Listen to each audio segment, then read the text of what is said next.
आपने कहा अमित शाह भी आने वाले हैं, अभी संघ प्रमुख हैं, नरेंद्र मोदी आ रहे हैं, प्रधानमंत्री आ रहे हैं, और उसके बाद अमित शाह। तो क्या अमित शाह का दौरा इसीलिए तो नहीं हो रहा है कि ये जो आपसी सहमति बननी है सीटों को लेकर वो हो जाए, ताकि वो अपनी केंद्रीय बैठक जब दिल्ली में हो तो वहां बिहार को लेकर चर्चा कर पाए? देखिए, इसमें कोई शक नहीं कि अमित शाह ही चाणक्य हैं, और अमित शाह गो अहेड करेंगे तो निश्चित तौर पर प्रधानमंत्री के तरफ से भी वो गो अहेड होगा।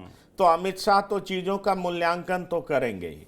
अमित शाह वहां आएंगे तो पार्टी द्वारा क्या तैयारियां की जा रही है उसका अवलोकन करेंगे ही, उसका मूल्यांकन करेंगे ही। बिहार की लोकल इकाई यूनिट के जो लीडर्स हैं उनको उन्होंने जो टास्क सौंप रखा है उसके बारे में पूछेंगे भी, क्योंकि जो बीजेपी का वर्किंग स्टाइल है वो कई लेयर्स में काम करता है। मैं आपको बता दूं कि प्रधानमंत्री का एक अलग टीम है जो कि बिहार के बारे में दौरा करता है, सर्वेक्षण करता है, पता करता है कि कौन सा एमपी का परफॉर्मेंस कितना बढ़िया है, जो योजनाएं हैं उसको जमीन पे कितना उतार रहा है, लोगों के साथ उनका कनेक्ट कैसा है, और साथ ही साथ उनके जीतने की संभावना कितनी है। दूसरा, फीडबैक अमित शाह भी अपने सिस्टम से लेते हैं और उनको पता चलता है कि आखिरकार कौन सा एमपी कितना कारगर है, जीत सकता है, किसको उतारा जाना चाहिए या इस बार उनका टिकट काटा जाना चाहिए। और तीसरा, एक औपचारिक यूनिट है बिहार की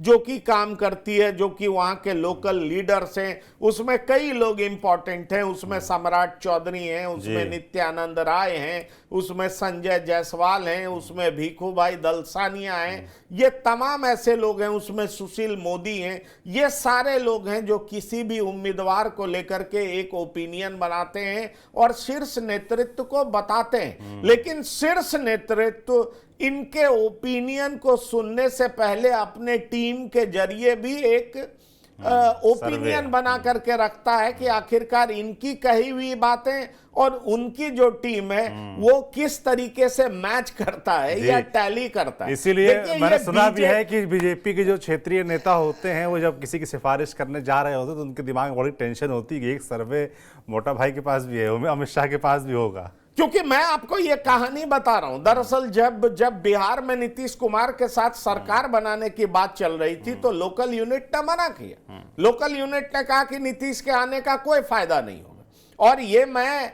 अपने मन से नहीं कह रहा हूं, मुझे तो एक बड़े नेता जो कि आज के टाइम में बीजेपी के बड़े नेता हैं, मंत्री हैं, उन्होंने कहा कि हम तो चाह रहे थे कि सबको एक साथ हरा दें। मैं नाम नहीं लूंगा क्योंकि वो क्लोज ग्रुप में बात हो रही थी कि बीजेपी एक बार सब साथ रहे, सबको हरा दे, लेकिन ऐसा हो नहीं सका। ये उनके मन में कहीं ना कहीं वो कहते हैं ना कि एक कसम कस थी, टीस थी। लेकिन इसकी दरअसल कहानी यह है, अगर आप पृष्ठभूमि में जाएंगे तो दरअसल इसी तरह की बात अमित शाह के सामने रखी गई थी जो हमारे सूत्र बताते हैं।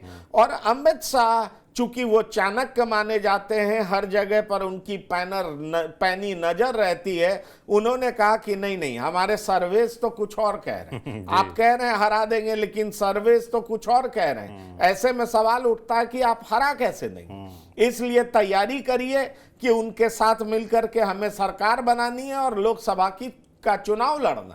ऐसे में बड़ा सवाल उठता है कि आखिरकार इन तमाम झंझावातों से जब तक अमित शाह निपट नहीं लेंगे तब तक कैसे औपचारिक तौर पर बिहार के बारे में कोई घोषणा की जा सकती है।